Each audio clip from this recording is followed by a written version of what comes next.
live. And we are live. Hello, everyone. Welcome back to the Left Lane Podcast. I'm your host, Sean Urban, and bring you the latest news and drama in NASCAR. First off, the main point of today is that motorsports, in terms of Formula One and NASCAR, the reason why I'm bringing up Formula One too, I'm going to get to in a minute, but both NASCAR and the FIA, which is the Federal de la International, no, Federal International de la Automobile. I severely butchered that name, but it's basically the World Motorsports Organization. It's like not a part. NASCAR and IndyCar aren't under that umbrella, but sports like FIA, World Endurance Championship, I believe IMSA is under that umbrella too, Rally, and of course the Premier and like flagship series Formula One um are under the FIA umbrella. But getting to the point, NASCAR and the FIA have made a lot of inconsistent choices and a lot of poor rule enforcements. Getting off to the point of NASCAR, we'll start with first off, Christopher Bell won this race in an upset. This is his second win of the season. His first one came at my birthday race in New Hampshire, which I was actually there for in person. So he has two wins at New Hampshire, which is a track he's going to do really good at, and he's Toyota's first Volvo winner. They started racing back in 2018, and for 5 seasons it has been predominantly dominated by Chevy, with Chase Elliott and Kyle Larson, with Ryan Blaney being the first Volvo winner. But getting back to Stuart Haas, I discussed last week that the team was fined $100,000 and 100 owner points for modifying parts on the next gen car. They have since rescinded that penalty and they will not look to appeal it. But this past weekend, in the final laps of the race, it was almost a tiebreaker between Chase Briscoe and Kyle Larson, who were fighting to get into the round of 8.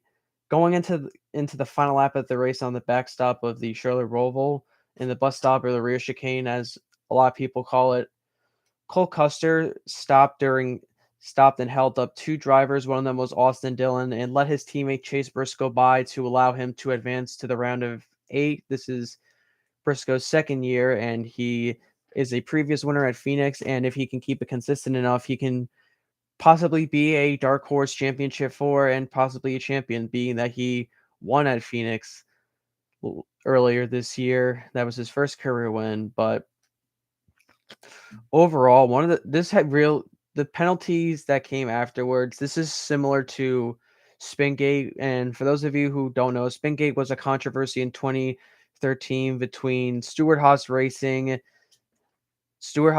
was between Stuart Haas Racing, Michael Waltrip Racing, and Hendrick Motorsports, and I'll get to why Hendrick. So Spingate was a controversy in which, in the closing laps of the race, Michael Waltrip Racing former NASCAR driver Clint Boyers purposely spun on the last lap, and audio showed that he had an itch in the cockpit on his hand, and when he thought that he was going to scratch it, it showed that his steering wheel pointed towards the left and purposely spun himself out on the front stretch of Richmond, and it made his teammate Martin Truex Jr. advance into the chase for the Sprint Cup. That was the old non-playoff based format. It's the last playoffs based format in NASCAR before they implemented the playoff system in 2014. But eventually, an investigation was conducted. Michael Waltrip Racing was found to manipulate the end of the race, and they were fined a whole bunch of money. A bunch of crew chiefs were suspended. A lot of employees were fired. It was a really dark time in the sport, and it was one of an example of team orders, which is what is something that's a big problem in Formula One. And speaking of Formula one of the big errors that they made this weekend was that they did a very poor job of policing a lot of the rules that went through the race.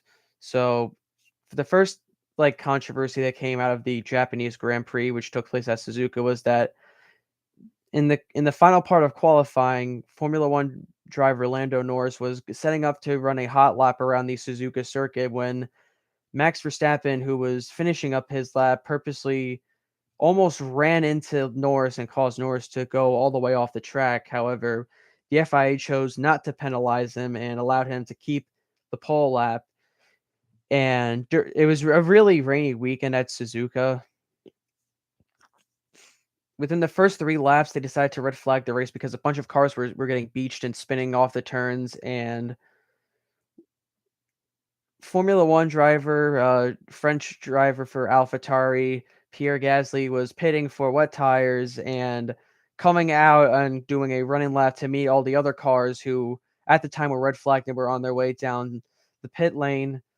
Gasly almost ran into a tractor. It was really a lot of poor visibility, a lot of spray. It was a lot of torrential downpour. And earlier in the mid 2010s, there was a driver, Jules Bianchi, who drove for Marussia, which was a Formula One team. He was set to drive for Ferrari, which is a pretty big team, in 2015, the following season. And same thing. There's a lot. No one told. Same thing for Gasly.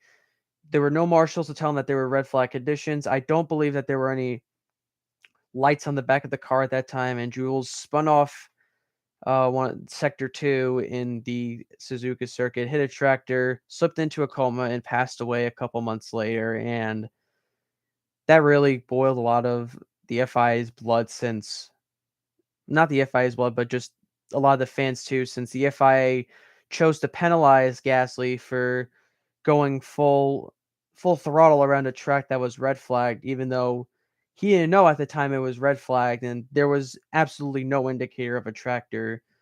So that's another inconsistency on that the FIA has not really has lost a lot of its credibility in terms of rule enforcement since the Abu Dhabi Grand Prix last year. And going back to NASCAR, with the Stewart-Haas penalty, once they on the radio, the way that they were able to indicate it was that usually when a tire goes down in NASCAR, the driver would tell the crew chief, "Hey, I got a flat," because they would feel it in the back of the car. But on the radio, the crew chief said, "Hey," who was Mike Stiplett for Cole Custer, who was part of that controversy, he said, "Hey, we got a flat, like you got to slow down," which purposely held it up, and that because that's an easy indication right there that something really weird is going on and something really malicious and suspicious is going on, because almost all the time, unless you see it on the Jumbotron, the driver will almost always say that he has a flat and that he needs to come to pit road, not the crew chief. And that was an easy indicator for NASCAR. So on top of that, Stewart-Haas was once again fined 100 driver and owner points.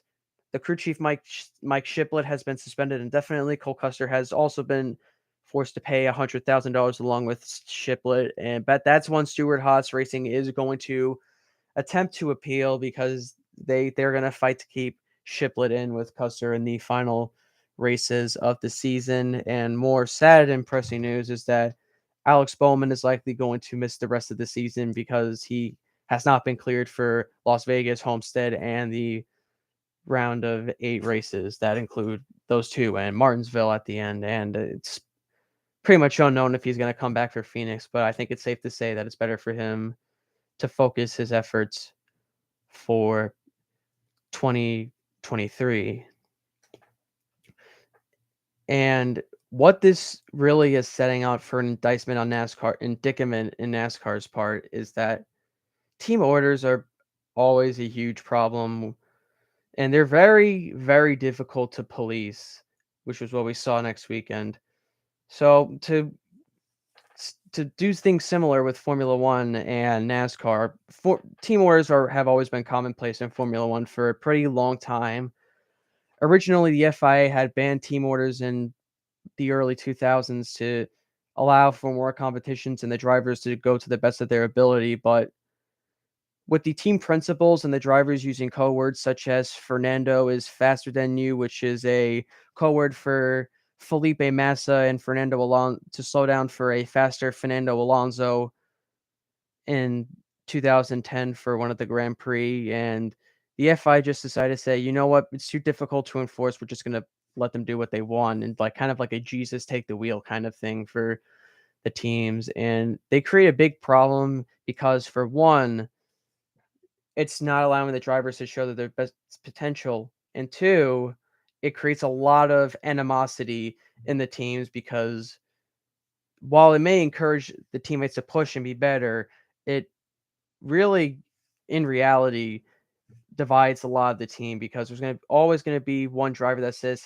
"Hey, I want this much attention," and another driver that says, "Hey, no, I should be getting this much attention. I should be getting priority," and it creates a lot of animosity and a lot of beef within the teams as to who should be getting priority, and oftentimes it really pisses off a lot of fans too. So, getting back to the point with NASCAR with team orders, it's a breach of integrity in the sport, compromise a compromising of the driver's ability to race to the best of its ability. NASCAR has clearly outlined that since 2013 that all drivers, I think it's a 125% rule. It's outlined in section 10 of the NASCAR driver conduct, but it's a 125 or 110% rule that drivers have to go all out during races, and that no matter what the crew chief says to slow down for someone, um,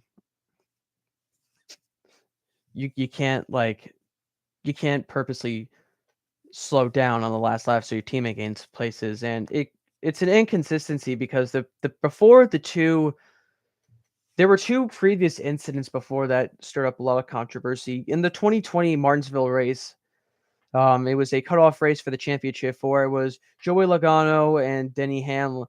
Joey Logano and Chase Elliott, who was up front. Logano had previously locked himself into the championship four at Kansas the race prior, and Elliott was on his way to win the race, but Hamlin and Harvick were fighting for the final spot. It was Keselowski, Elliott, and Logano who were going to make it to the final four at Phoenix, but Hamlin was fighting for spots, and his teammate Eric Jones who was let go by Toyota earlier that year, saying he wasn't going to come back and race for Joe Gibbs Racing next year, but he would be replaced by Christopher Bell, who was driving for Levine Family Racing at the time. Eric Jones was told by his crew chief Chris Gabehart to not pass Denny Hamlin on the radio, but it didn't result in a ton of spots lost, which is where NASCAR set that argument on. And in the second controversy earlier came at the 2021 season where Kevin Harvick and Chase Elliott were battling for the win at Bristol, and in the closing 30 laps of the race, Harvick cut down Chase Elliott's tire and caused him to pit. And a furious Chase Elliott openly said on the radio, "Where's the 5? I'm gonna help him out." Purposely held off Harvick, let Kyle Larson get through, and Kyle Larson got the win. And NASCAR's argument on that part was that it was a driver helping out a teammate in the final laps of a race to get the win, which is really weird considering that Cole Custer did the exact same. But the thing that sets them apart was that the crew chief told Custer to slow down. Custer didn't do it on his own free will. The crew chief used a code word saying, "Okay, we got two flats. We need to pit."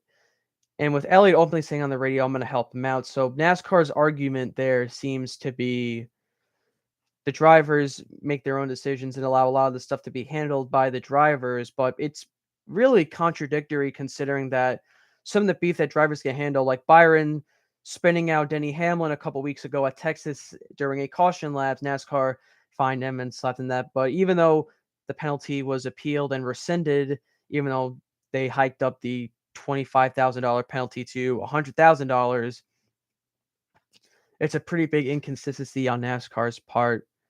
And yeah, that's the negative stuff. But in terms of positive news, NASCAR has gotten great results from the crash test that they had, I believe, at Homestead or Talladega this week. They are going to modify a lot of the parts next year, and they even said that they will be paying for these safety upgrades. I know usually the teams would pay for these, but NASCAR has decided to extend an olive branch and allow the teams to say, "Hey, we're gonna buy these safety parts since we kind of since I'm trying to find a word for it. Since we kind of cheated you guys out a little bit and it's putting entertainment over safety, And Justin Allgaier for Junior Motorsports in the Xfinity Series will be returning for 2023. And that's pretty much it for a lot of positive news. And we kick off the round of 8 this weekend at Las Vegas. Race for the Championship episode 7 will be airing tonight on USA at 10 p.m. tonight. And a little thing to add on. This weekend is going to be homecoming for Iona, our premier game. I play for Iona's rugby program, so I've been spreading the word a lot. It's on Mazzella Field at 3 p.m. We'll be playing Clemson for our homecoming game, and it would mean a lot to me and to the program if we got a huge turnout and get thousands of people there. I know I got some family members coming up. I've extended the invitation to all my friends saying, hey, there's this game going on Mazzella, and so 3 p.m. Mazzella for Iona Rugby versus Clemson Rugby. Pretty big school, and we're going to put on a show for you guys. So thank you all for watching, and I'll be back next weekend with the latest news from the round of 8 out to Las Vegas. So take care, everyone.